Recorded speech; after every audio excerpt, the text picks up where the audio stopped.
મહાદેવ, મેં તમારો અપરાધ કર્યો, મને માફ કરો.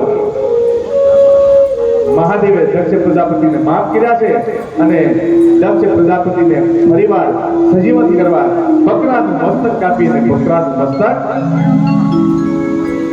ધારણ કરાવ્યું છે.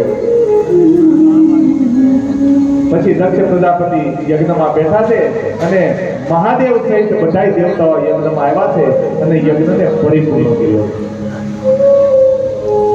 શિવ નિંદા ક્યારેય સંભળાય નહીં.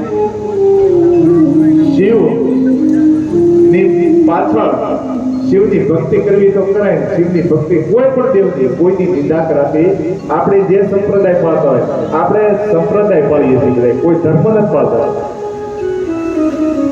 કોઈ વૈષ્ણવ હોય, કોઈ સ્વામિનારાયણ હોય, કોઈ મહાદેવ વાળા હોય, કોઈ યોગેશ્વર વાળા હોય, બધા અલગ અલગ સંપ્રદાય ઘણા છે. આ બધા સંપ્રદાય છે, આ કોઈ ધર્મ નથી.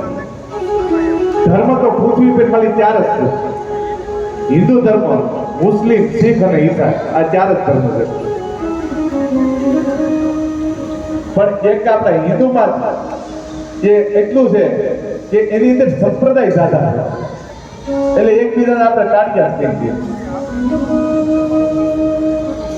શિવની ભક્તિ કરો અને કૃષ્ણની નિંદા કરો, કૃષ્ણની ભક્તિ કરો ને રામની નિંદા કરો, રામની ભક્તિ કરો ને શિવની નિંદા કરો, તો કોઈ દેવ